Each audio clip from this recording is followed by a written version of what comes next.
No problem.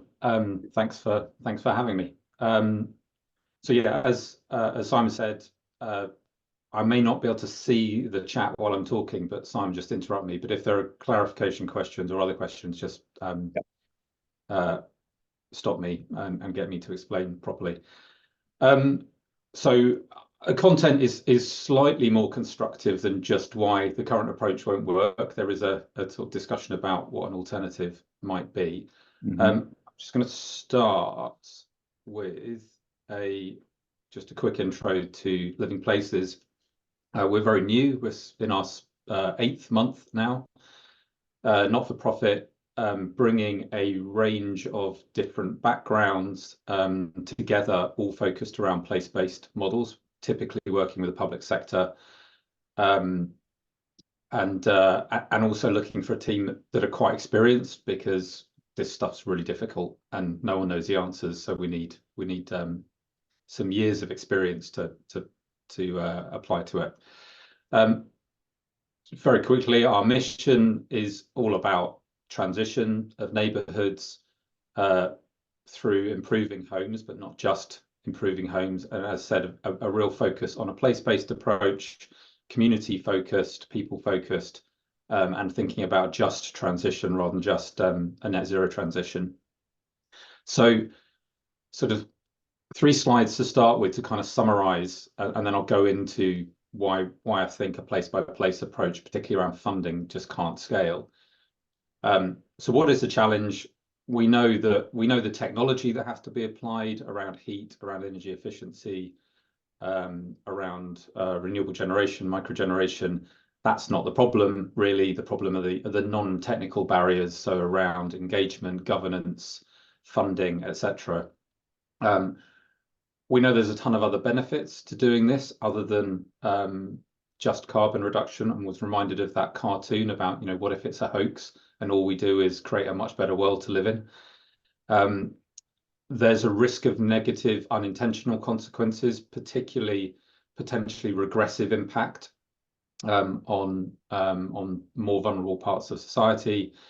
There's clearly a need for a people and community-centered approach, and it's the whole life cycle of delivering this. It's not just about the technology or the money, but it's how do we design, engage with people, pay for it, actually deliver it, and then make sure that it's working and maintain those assets. So it's thinking about the whole life cycle.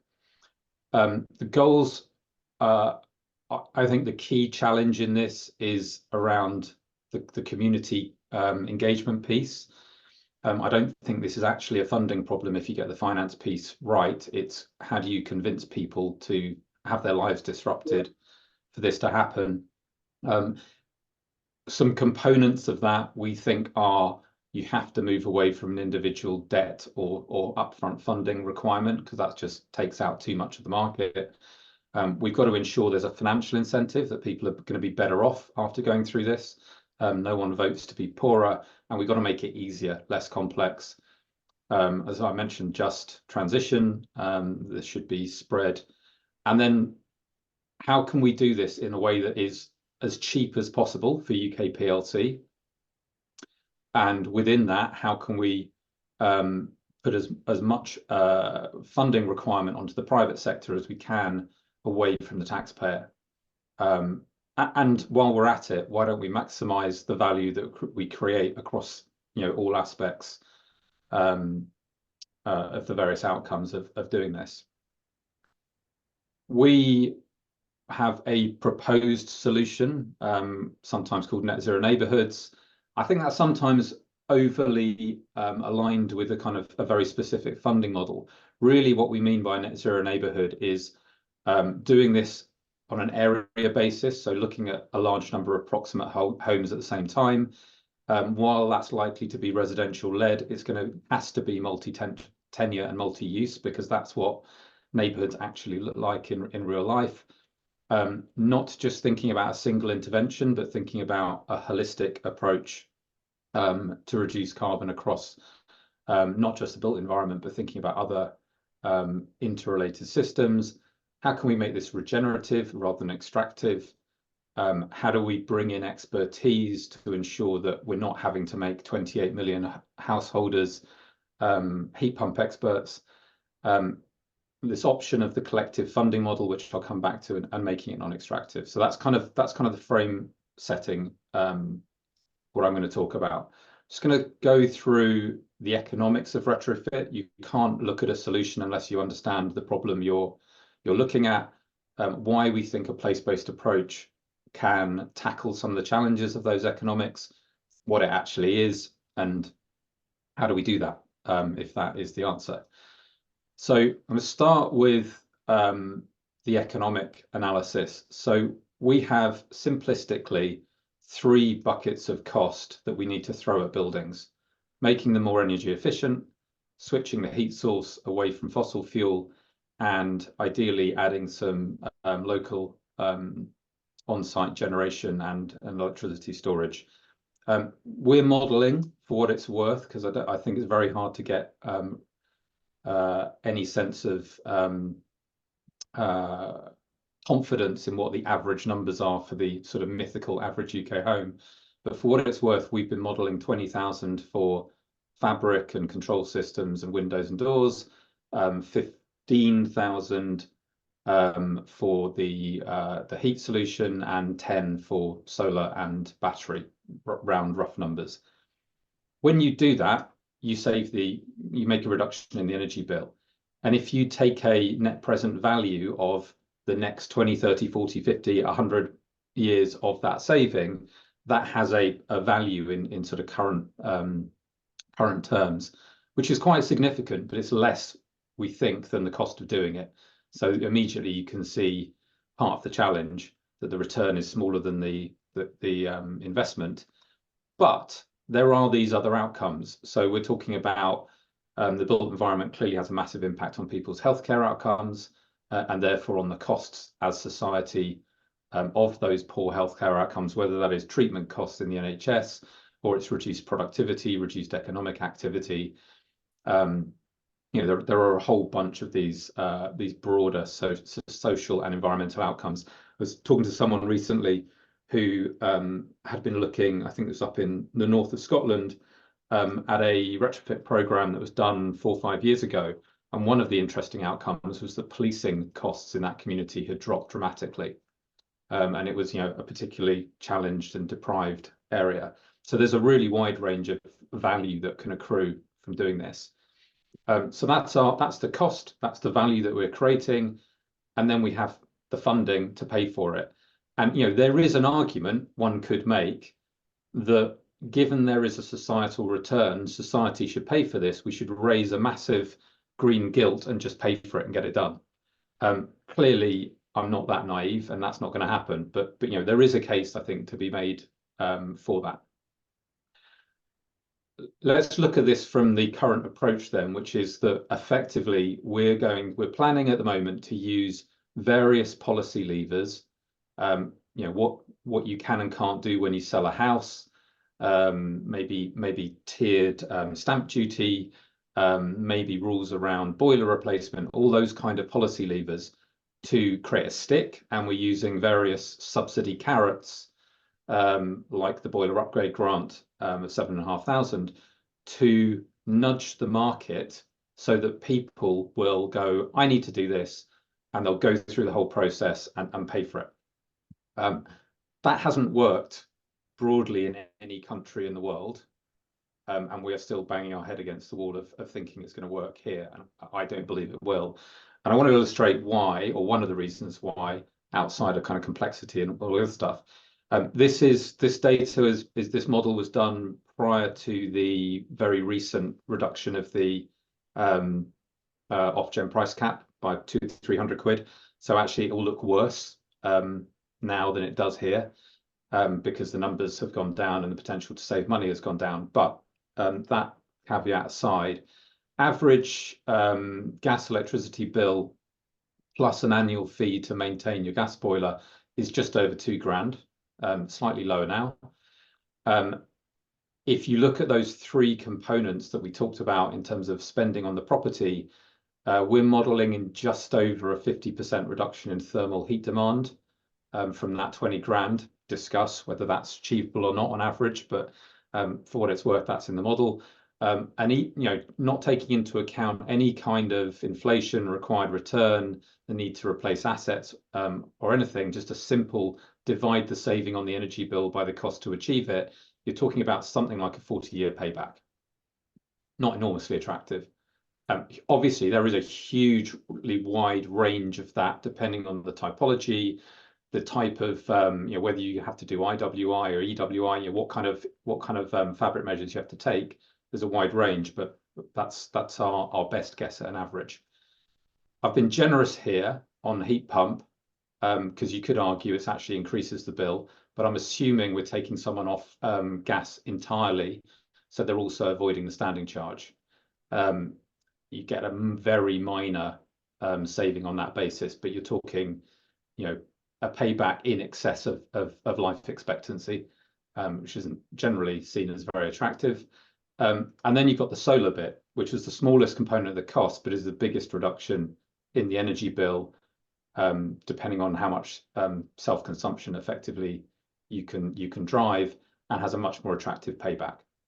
So very widely ranging returns on the three different components, and that obviously gives you a lower energy bill, creates an annual saving, and so in theory we've got an incentive to do this. If you retrofit your house, your bills go down, you get some money back. The problem is the scale. So if you take that £45,000 that I was talking about in terms of the cost of doing this, and you take off £7,500 boiler upgrade grant, as the owner of the property, you've got to put in £37,500. So let's assume you've got to borrow that on a mortgage. Annual cost of that mortgage on a 25-year view with a 4.5% interest rate is that. So you're immediately over £1,000 worse off per year if you self-fund an average retrofit. And this is why it's a challenging proposition for people. So one potential solution that's been talked about a lot is a green mortgage. So could you get a mortgage where you could borrow the money to do this work at a cheaper rate, therefore making it more attractive? Now, right now, that product doesn't really exist. What are termed green mortgages in the market are actually mortgages for buying A or B rated houses, and typically they're not cheaper than regular mortgages. In fact, they're typically very slightly cheaper than their non-green alternative, but those are typically at the more expensive end of the market. There are nearly always a cheaper regular mortgage you could get. But let's assume that isn't the case, and you can actually save a whole % off your mortgage to do the upgrade. That's what difference it makes. So clearly it's better, but you are still talking about being £800-900 a year worse off in the middle of a cost of living crisis. It's clearly not. Green mortgages are important for wealthier early adopters who want to do this. Absolutely, it creates a good signal. It's an incentive. It is not a mass market solution. It's just not going to. You'd have to get to a negative interest rate to make it work. What we need to move to is an offer where the cost that is put on the household is less than the saving, which we termed as a comfort fee. That's where we need to get to, and we need to think about the funding model accordingly. But any approach that is policy subsidy led with individuals taking the decision, quite aside from people not having the time to engage with multiple suppliers and work out what kind of heat pump they need, and all the conflicting advice they get, it just makes them worse off. It's not going to scale. So where we end up with, we've got our cost of transition. We're now talking about a much smaller component of those energy savings being taken into the decision, because people aren't investing on perpetuity basis. 5 to 10 years is probably is overly optimistic. So you could only ask people to put in a very small amount of finance of mortgage borrowing, not the whole amount, which means you just need an enormous public subsidy to make that work. So not a £7,500 upgrade, but 30, 40, which we are simply not going to fund from the public purse. You do still have those other benefits, but as an individual, I mean, yes, I like the idea that the NHS might be better funded over the next 40 years, but it doesn't help me pay my mortgage. So it's not really a very strong individual incentive. So we end up with a business case from a purely economic perspective that is really unattractive. And this is why, in my view, we're just seeing really low retrofit rates currently. It is a luxury product at the moment. So why are place-based demonstrators better? What are they, and how would they work? So start with why. Yeah, the key barrier. There are multiple barriers here, but the key barrier is one of demand, in my view. It's too much to pay up front. It's too hard to do, and there's too little upside, or at least perception of upside from doing it. So people who are struggling under cost of living, busy lives, people just aren't going to engage with it. So you've got an affordability issue, you have a complexity and disruption, so working out what to do and then living through it, and then this sort of issue of perceived benefit and the value of it. You know, one of the key benefits is the experiential benefit of being in a warmer, drier, better home. You don't feel that benefit until after it's done, so it's very hard for that to really drive the decision making beforehand. So a place-based model, and I'll kind of explain how and why in a bit, takes away the affordability issue, because in a place-based model with the collective funding piece we're looking at, there is no requirement to put any money in as a resident or as a landlord. You could choose to, and that would change the way that your energy bill would play out. So you could put cash in, you could raise a mortgage, you could do an equity lease, property linked finance. There are lots of different options, but they're all going to create a monthly charge that is greater than the saving on the energy bill. But clearly, it's a choice for people if they want that. But we have to take that option away. On complexity and disruption, so complexity, we're talking about designing this for a whole neighbourhood, or everyone can get to sign up in a neighbourhood centrally, professionally, archetyping the buildings, etc., etc. So not only should that bring the cost down, it should also deliver a better service, and it removes the need for individuals to learn how all this stuff works and come up with their own conclusions of the best technology for their building. And then you can't get rid of disruption. Retrofit is disruptive, but are there some things we could do if we're thinking in a place-based view that might alleviate it to an extent? So you could drop a container somewhere in the neighbourhood, and then you could have a team of people who will come in, empty all the boxes out of your loft while the loft insulation is put in, keep them in the dry, secure container while that's happening, and then move them back in once the work is done. Still disruptive, but it's less disruptive than having to do it yourself. And even start thinking about decanting if needs be on a sort of whole neighbourhood basis. So we can take away complexity, we can reduce disruption, can't get rid of it. And in terms of the incentive, this is where we are, as I showed earlier, in terms of the cost and the value created, where the individual is paying and isn't seeing a huge amount of perceived benefit. What we need to move to is this, where we're getting funders to pay, where they perceive a much larger benefit. So how do we do that? One is by bringing the costs down through economies of scale and better design, delivering better outcomes.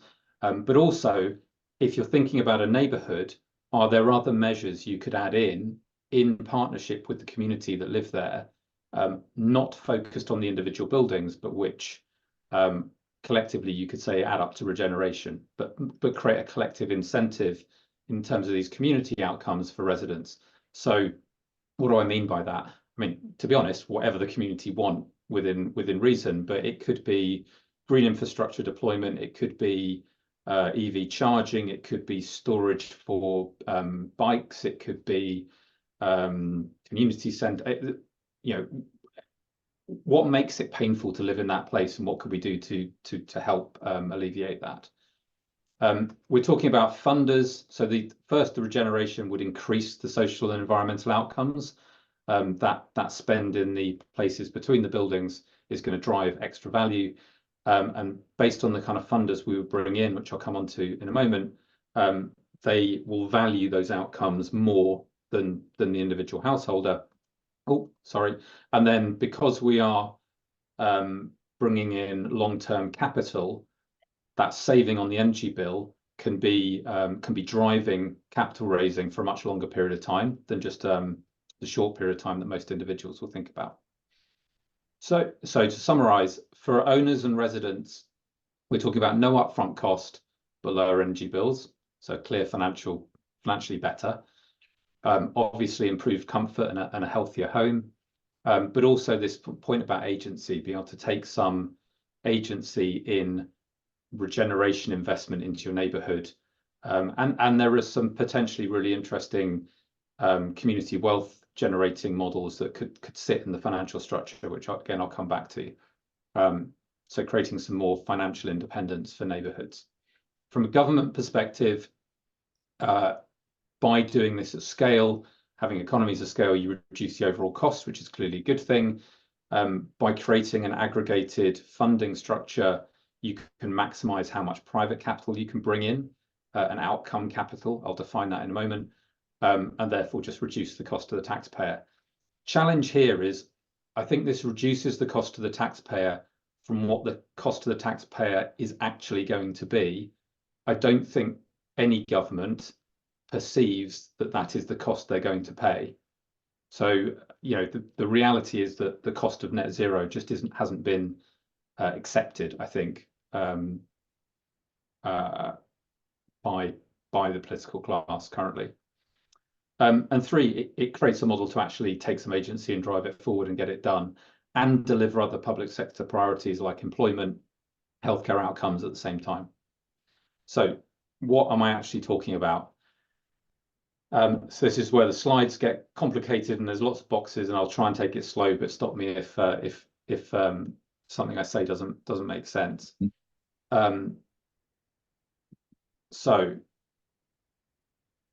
we're talking about bringing simplistically, three different buckets of money to pay for this. So public money from Treasury, outcome buying capital. I said I'll come back to that in a moment.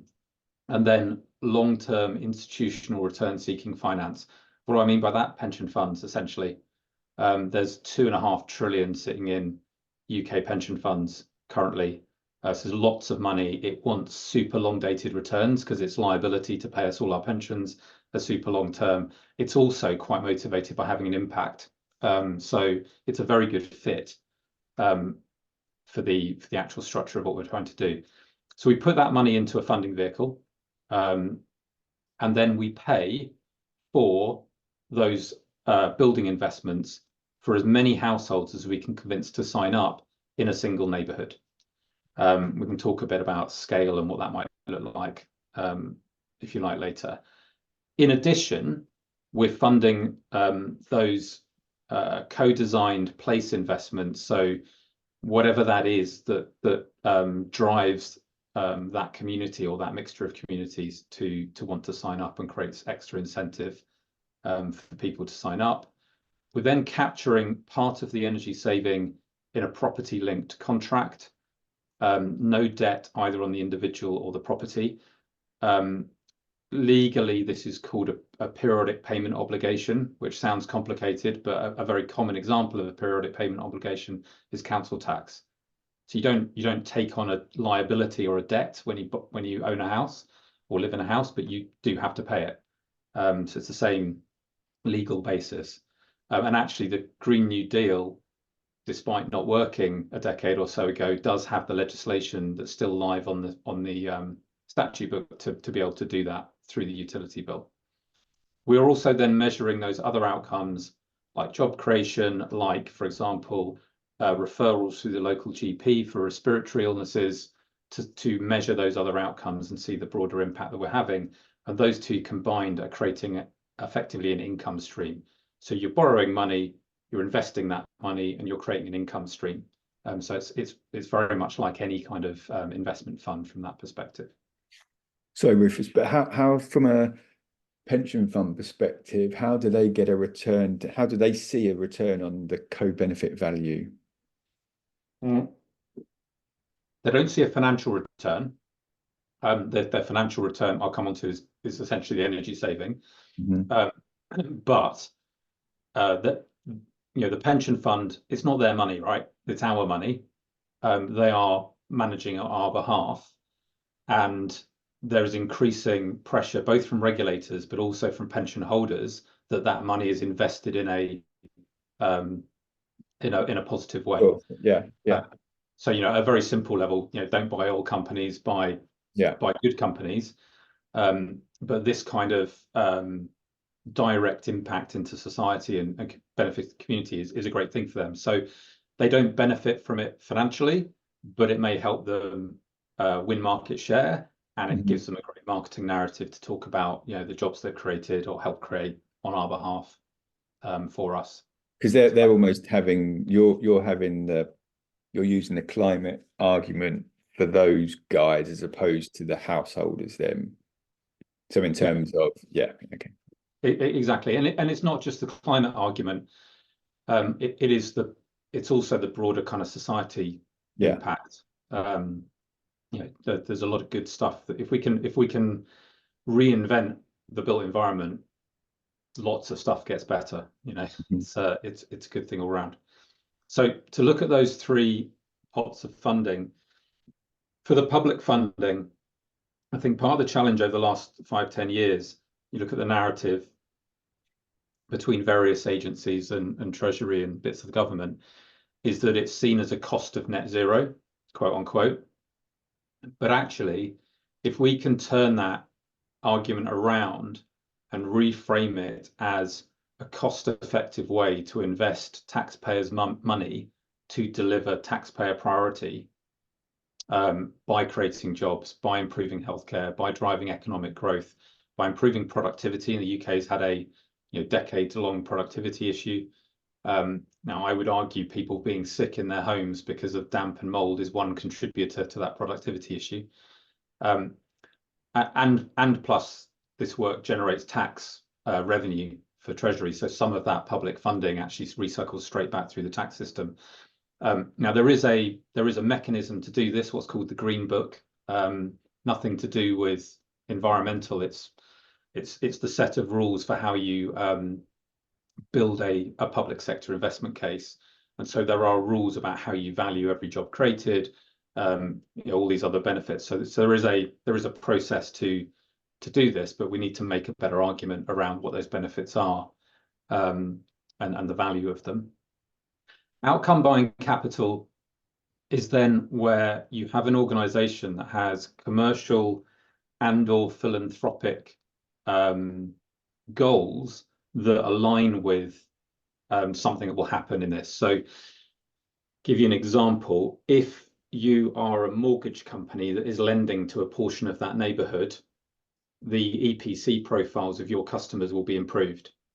As a mortgage company, you're under regulatory pressure to improve the environmental credentials of your mortgage book. So we're doing them a service. Let's not give that to them for free. Let's get them to contribute to the funding. Talking to a water company recently, with Manchester City Council, and they have money and a desire to build sustainable urban drainage systems in residential neighbourhoods to not so much from a flood perspective, but more because the water company in Manchester, it's the whole of the northwest, processes 3 times more water than they deliver to their customer base. And that's because they're delivering a huge amount of clean rainwater that's hitting roofs and going into their Victorian infrastructure, overwhelming it, and then they're pumping the output into the waterways and getting dragged through the press for it. So they would love to be able to take that rainwater and put it into suds around residential properties. They can't get access to driveways. A program like this, they could piggyback off and do that, and they're willing to pay for that access. You look at things like network constraints on the electricity network. By putting in storage and generation, you're creating flexibility, and that would reduce capital upgrade requirements for the grid. And therefore, again, better financial outcomes for the network operator. Again, they should contribute to it. So it's and we've had some really interesting conversations with airport groups, all sorts of organisations that have a stake in local communities and the outcomes. And And then finally, that institutional return-seeking finance, which is effectively paid through the pay-as-you-save mechanism in the energy bill. So what we're effectively saying is, here's back to our energy bill, is we're moving to this. So the resident gets a part of the saving. That's a policy decision about how much, where you apportion the value between community and the funding piece. And then we have a payment to the funding vehicle. Now, I'm going to take that payment to the funding vehicle and just break it down, because there's a couple of things that are worth looking at here. Number one is we've modeled a 40-year payback. You could argue 30, or you could argue 50. There is very long dated demand from the pension fund industry. Obviously, to be able to keep collecting that payment over that kind of time period, A, it's got to sit with the property, which can be done contractually, but B, that energy efficiency has to last. And clearly within 40, 50 years, the heat pumps are going to need replacing, the batteries are going to need replacing. So you need to put some money aside into an asset maintenance and replacement fund, which we reckon is about a third of the comfort fee from our modelling. Obviously, that hugely depends on future price curves of assets and actual expectancy of how long they actually last, etc. So there's a bunch of assumptions built into that. But that gives you the rest of the payment available to repay funding. Now, no funder is going to lend you against 100% of that income stream. Just like no mortgage provider would lend you against 100% of your salary, because you've got other costs, and you may increase the risk of non-payment. But they will lend against a portion of it. We've modelled here 80%, and you can then effectively capitalize that. So if we go to a big pension fund and say you've got 40 years of this payment per year increasing with inflation, we think you can raise about half of the capital from that sort of source of funding. But that leaves you with this bit that you've not used, that basically just accrues in the funding vehicle. Now, normally, when we look at public-private structures, often this funding vehicle is owned by the private sector partner. And actually what happens quietly is that excess profit, when it isn't required, is squirreled away and paid out to stakeholders and buys the chief executive yacht. All right, so there is an opportunity here to do something quite different, because effectively what that equity buffer is that the residents have been overpaying against the true cost of doing this in order to create the right risk environment to be able to borrow the money in the first place. So you can look at how do you return that overpayment back to them. And that could be a check in the post, probably not these days, but it could just be a direct cash return to the people living there. But you can also get into some quite interesting structures around community regeneration funds, fuel poverty funds, educational bursary funds in the neighbourhood, run by the neighbourhood for the neighbourhood. So some quite interesting stuff and good narrative. And again, that also enhances the proposition to the community as to why they should engage with this kind of model. So where we get to, got our cost. We're now looking at a much longer time period of those savings. We can raise a lot more of institutional finance than we could of retail because of that, because of effectively the investment horizon. We still need a public subsidy, but we're getting those outcomes. So we're already in a better place. But then you've got to say, well, actually, we're going to get some economies of scale. Installing 20 heat pumps in one road is going to cost less than installing 20 heat pumps scattered around the country, and a bunch, design synergies, etc. That allows us to add in that regeneration spend, which, while it still requires to be paid, it also increases the value created on the social and environmental side. And then we can bring in this outcome buying layer, which might not be huge in absolute terms, but leverages against the public subsidy bit. And when you consider, we think somewhere between 20 and 25% of the total spend finds its way back to Treasury and tax. That's quite a big chunk of the public subsidy bit that is effectively recycled, meaning the net cost to the taxpayer is quite low to create all of that positive outcome.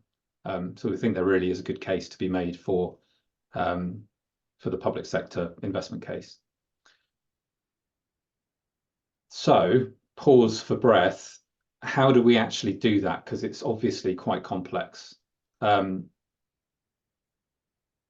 order to work through and design and deliver one of these kind of neighborhood transitions, and we're talking, hundreds or even 1,000 homes at a time, there are lots and lots of different things you've got to do in parallel, all of which impact each other. So you've got to get political buy-in, you've got to find the right neighborhood and be able to justify that to the community. You've got to do your financial modeling. You have to go through a design process with the community. This has to be their idea. It has to be with, not to. That's going to inform the technical design, thinking about that community ownership piece, the wealth building. What are the governance structures around that between private sector, local council, maybe a social housing provider, and the community itself? How do we get the supply chain able to actually deliver against that? Now, that's a whole different conversation, but I would argue unless we can get a fix for the demand signal, we're never going to get the supply chain working because there isn't anything to do. So we have to fix the demand side first. But clearly, we've got to be thinking in parallel with this about retraining, reskilling, and getting the supply chain in place, raising the actual funding, procuring, delivering, and then the whole data and monitoring reporting piece around it. All of those are interconnected, and it's complex. And there are lots of unanswered questions across this rainbow, and that's effectively what Living Places has been set up to be thinking about. We're building effectively an enormous and quite painful Gantt chart behind all of this that turns into a kind of work program for a local authority. But ultimately, we've got to do it. We're not going to get anywhere further by hosting webinars, no negative intended, or by writing more reports. So we need to do projects. And the first phase of that, and part of the challenge, is in order to get the capital funding for a project, you've got to have a business case. Which takes time. So we think that simplistically is creating a business case. So that's what are the costs, what are the benefits, taking that to the community as well as the supply chain and funders to start to engage with them, to build momentum around it. We think you probably want to do some retrofit while you're doing that. So it's a bit like the concept when you're doing a new build of having a show home. You want to show people tangibly what it actually means to have a retrofitted home in their neighborhood. And that all informs a detailed investment-ready business case where you can go and raise the capital. That allows us to do some demonstrators. They are going to be largely public funded or development bank funded, inevitably, because it's a proof of concept. But then as we scale up, that reliance on public funding will go down and the ability to bring in institutional finance will go up. So we have to get to demonstrator status to do this. This is the problem, is that there is no shortage of organisations offering capital. UK Infrastructure Bank is desperate to be putting money into projects. So to BlackRock last week, they're super keen. They've only got 10 trillion to spend. So the money's there. The issue is not the capital funding, it's the revenue funding. And particularly, local government is clearly going to be a really important convener in this kind of process. They just don't have any people or budget, and those are all going the wrong way currently. So there is a technical assistance issue. I think most people think central government should fix that, but they don't have any money either. I'm trying to put pressure on the finance sector to contribute to that, but they don't really like writing checks for stuff unless they're investing and are going to get a payback. And then you've got the corporate sector, utilities, etc. So it's working around how do we bring that capital together. Organisations like the Department of Energy Security and Net Zero are starting to do that with their recent Net Zero Accelerator for Manchester, West Mids and New York, and the Innovate UK Net Zero Living programme with their 51 projects looking at this sort of thing. Final slide, and I'll stop talking. You then end up with a programme structure that needs funding where you're putting money into a local authority that is ring-fenced to create a team to do this. You are giving them a budget to be able to bring in the input they need locally to design the business case. You need a capital budget to do that, those sort of demonstrator homes. And then you need, or we are suggesting that rather than individual authorities doing this individually and bilaterally contracting some of the outside expertise they need, it would be better to have a cohort who are doing this together. A, you get the learnings between the different places, but B, you could jointly procure the kind of consortium of various financial, technical, legal, etc. Input that you need on a cheaper kind of unit basis. This is effectively what West Mids Combined Authority are doing in the Net Zero Accelerator and have been working on for the last couple of years. We are having some very advanced conversations in Scotland with a range of local authorities and the Scottish Government and the Scottish National Investment Bank and others. And there is a slightly earlier stage conversation going on at the GLA London Council's level. We are working on a demonstrator in Hounslow currently in London, and there are I would say probably a dozen other authorities in London who are very keen to advance this, but are struggling for budget to get the work done. I will stop there and take any questions if there are any questions. Thank you, Rufus. No wonder your team's expanded. Got a lot on your plate. And also, I like the way you've taken us through. You've tried to simplify what is clearly a very complicated model and solution. I've said before, I mean, meshwork, we're a bit of a echo chamber in some, and when you know, I like the way that you're trying to take the climate argument out of the narrative there, because it clearly hasn't worked for all, and you've only got to read some of the press and reference, you know, the challenges around the cost of net zero, etc. So you know, blimey, what an amazing amount of work that you've done there, and it's all logical. But yes, you haven't. It's quite a few struggles on the way to connect all the dots and make this happen. In terms of sort of just like sort of going back to the end user, homeowner. The homeowners, they don't have to come from a certain, they could be a mixture of tenants or owner occupiers, etc. So when you're looking at a community, ideally, are you looking to talk to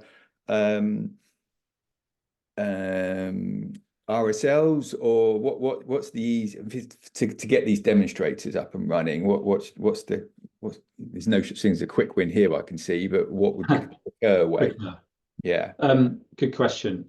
I mean, what we're trying to do is create a model that can work everywhere, ultimately. But when you're testing it out, you don't try it in the hardest place possible. I'm also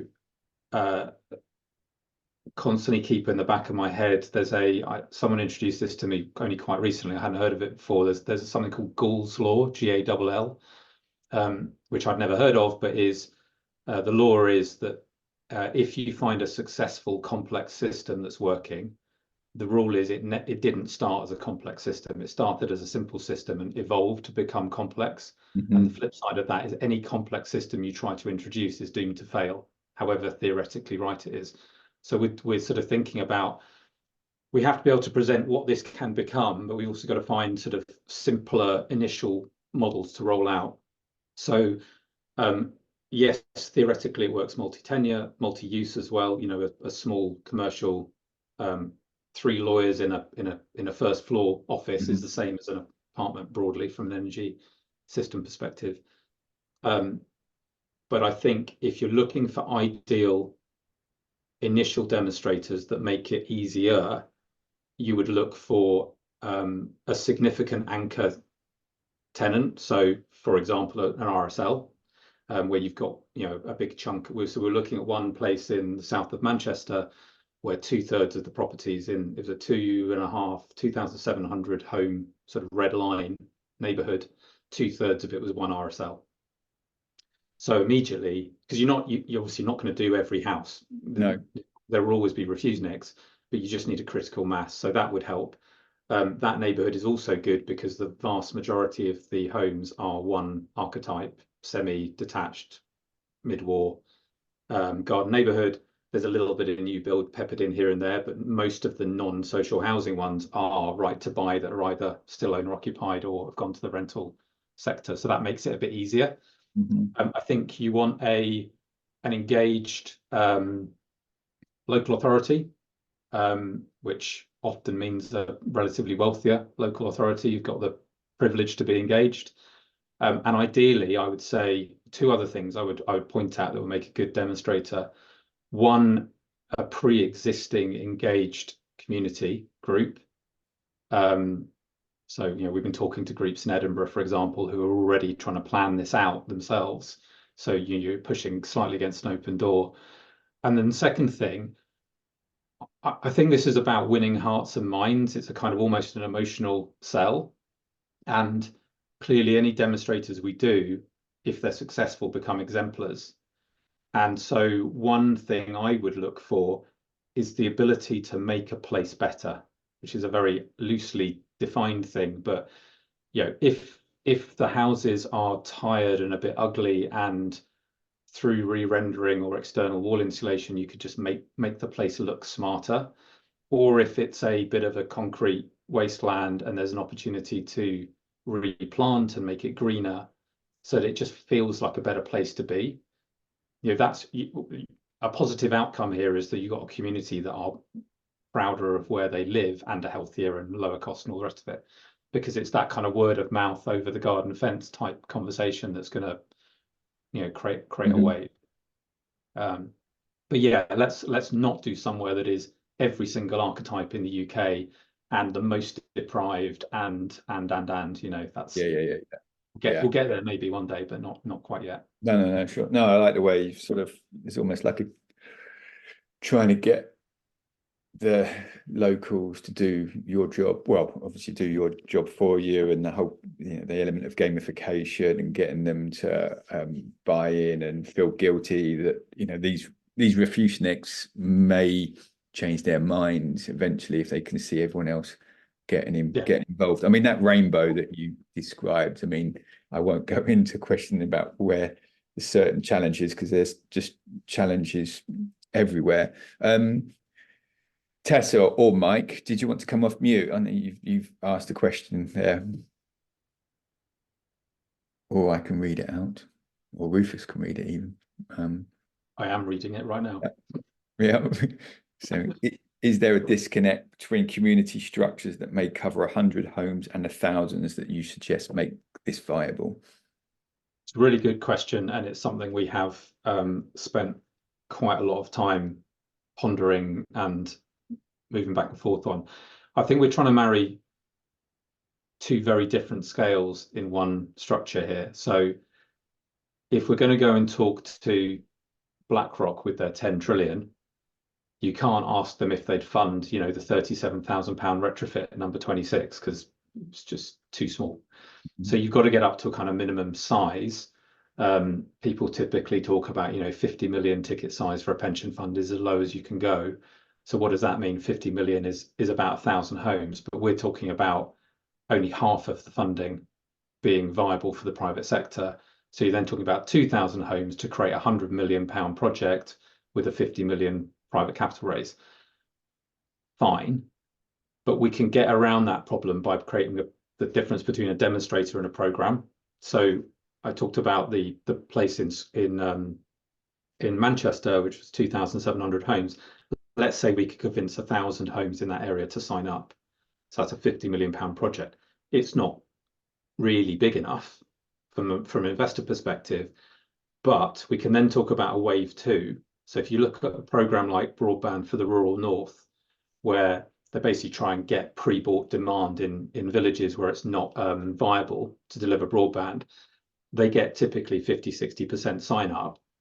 And then once it's been delivered and the other 40% see how great it is, 20-30% of them then sign up. So you have a kind of wave two, but also you can then plan to go to the next neighborhood and the next neighborhood. So part of the sell to the investor is this is just the first tranche of what will be a multi-hundred million or multi-billion project. I think in actually delivering it, you're not going to go out and talk en masse to 1,000 households.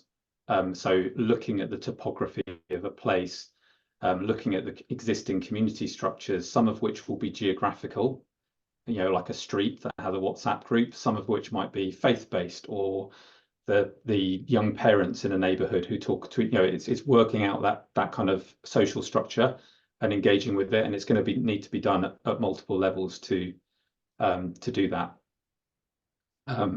So I think it is viable, but I think there's some work to do to knit that together. And we're only really going to learn that by going out and engaging with places, which we're about to start doing in Hounslow, actually. And how many demonstrators do you need? Do you have the bandwidth for is required? And how long to get to stage 3 as well? Because on the back of this, it's almost like we get, 2050 is literally, you need that amount of time to get all this in place. I mean, we're talking about sort of 12 to 24 months to get to business case from scratch. Mm-hmm. Now, a lot of places have already started doing things that are similar to at least components of this. So you're not starting from nowhere.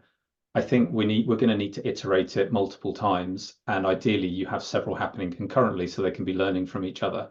Mm-hmm. We've suggested a cohort of 10. That's a bit of a number, but yeah, it's that sort of ballpark.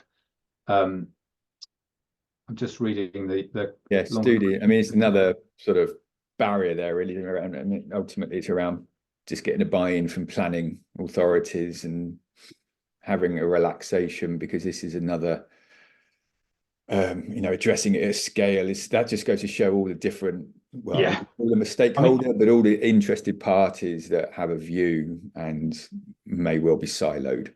I mean, I think there's two things that come out of that. One, by taking a whole neighbourhood approach and having the local authority as a sort of lead driver of it, you should be able to look at the planning piece collectively rather than requiring individual homeowners to put in planning permissions. You would do this with planning on board in designing what is done in the first place, which makes it easier. But there's another aspect to the question, which is clearly what this looks like per property is going to be quite different in terms of what is the art of the possible in terms of energy efficiency, in terms of heat source. Is there a collective heat solution? Is there a heat network solution potentially? Are there, in the place in Wythenshawe in Manchester, again, there are 2 large schools. That's a ton of flat roof to do solar on that could then be used across that whole community. The point of taking an area-based program is you're effectively averaging that across the place. So rather than, we could work out the economics of every property in the UK, and the ones that make sense would go ahead and get the work done, and everyone else is left behind. By taking an area-based place, you can kind of average the returns, the costs, and the payback across a much broader area.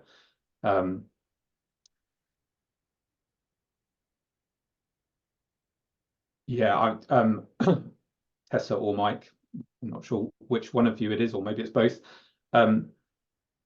I live in a village outside London as well, down in Kent, and there is a project up in the Lake District, I think, that's quite similar scale, and they are initially almost doing a pilot of the demonstrator, which is 10 to 20 homes, where they can get engagement.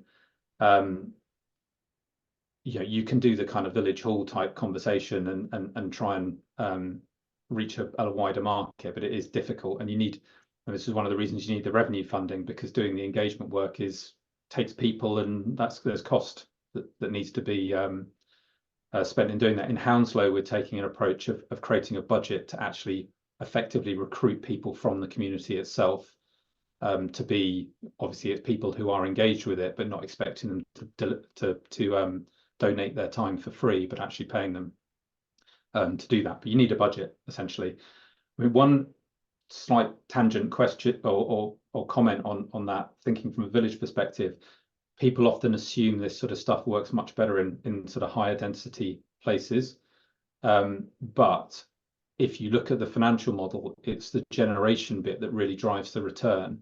And so if you compare a village versus a tenement building in Glasgow, where you've got limited roof space compared to the living space below it, actually there's an argument in some rural places it may work much better, whether that is taking half a field for ground mount solar, or there's a project, can't remember exactly where it is, somewhere in the southeast, where across the whole village they're looking at all the verges, all of the dividing lines between fields, and effectively spreading solar around it, which also means the benefit spreads across a variety of local farmers. But yes, being able to put additional generation capacity in does actually really help. Yeah, exactly. That can make the financial model work. And for the benefit of everyone, how do you fit in? I wonder if Thames Water would be interested in upgrading our communal garden in central London shared by 70 homes, installing storm overflow drainage and working towards separating foul and rain drainage over time. Interesting. How do I fit in? I generally I don't. I try not to. As the flippant answer. I think if you just call Thames Water up, good luck. I mean, that might work. We've been engaging with water companies sort of on behalf of the councils, and that helps quite a bit. In fact, one of my colleagues chairs the GLA surface water emergency committee, or whatever they're called, which would be looking at that sort of thing. But I think really from a Thames Water perspective, this is where it needs to be a scaled program. Engaging them on a single location, you may get there, but really if a council, depending which council you're in, can engage with them looking at multiple sites for something similar, it starts to make the cost benefit stack up much better for them. Don't let me discourage you from phoning them though. It's worth a go. Always worth a go. I mean, yeah, we've come up to our hour now, Rufus, but in terms of as a topic, sometimes we have broader topics on that are not always as well received, actually, because our community tends to be architects and they're sort of interested very much in like what can they do, because obviously as individuals I could ask you, well, what can we do as an audience, but it's not your rainbow encompasses so many different conversations and challenges. That are you looking to be that? I say you don't want to get how do you fit in, but as an organization you're in the center of the spider and you're just trying to lobby everyone. I understand the first part of that question now, Anna. Sorry. We are trying to convene between local government and central government. So I do a part-time secondment into DESNES, which is quite helpful to try and change the narrative in central government as well. What we don't have the capacity to do is really sort of micro projects, but we are engaging with community groups where they are slightly more scaled, and particularly where that then connects in with a local authority that we can talk to. I think if you've got engagement with a local authority, getting them bought in and making that connection can be really useful, because really it's about bringing a stakeholder group together where you've got the local council, you've got a community group, you've then got the ability to then go and talk to people like Thames Water, like UK Power Networks on the DNO side, etc., and start to. I think a small scale project is really interesting if it can be the thin end of the wedge of a much bigger program in that area. Then people would spend the time on it. If it's a one-off, it's much harder to get people to engage. So I guess it's connecting stuff in where we may already be talking with that council, depending what borough you're in. And then just, I suppose, lastly, just from a community engagement perspective, like how are they finding you, or how are you, or is it just like, well, yeah, people finding you, or are you aware, how are you aware of what's going on locally that could be demonstrated? It could lead into something that would be of the size that you require. I mean, clearly across 408 local authorities in the UK, we're not on top of, nowhere near any of it, to be honest. I can tell you that Camden are looking at a very broad programme for their large, I think the largest social housing owner left in London, because they didn't transfer most of it. And they are looking at a scheme that starts to approximate this. And we do have some engagement with them. So there's a potential connection there. Cool. I'd better let you go, actually, because we could keep talking and talking and talking, and like you say, I think you often say the time now is for less talk, less reports, and just doing. So I'll let you go and try and influence more doing. But it's been fantastic, really, really interesting. I'll upload this. Rufus, do you mind sharing that presentation with me as well, and then I can attach it to the Yeah, absolutely. I'll send it through to you now. Really, really helpful. But I hope people on the call have enjoyed it, found it really, really valuable and insightful and interesting. It's been really, really, really, really interesting. Thank you for taking your time to join us and everyone else's, and hopefully see many of you on the call next week. Cheers, guys. Brilliant. Thanks, everyone. Thanks. Bye.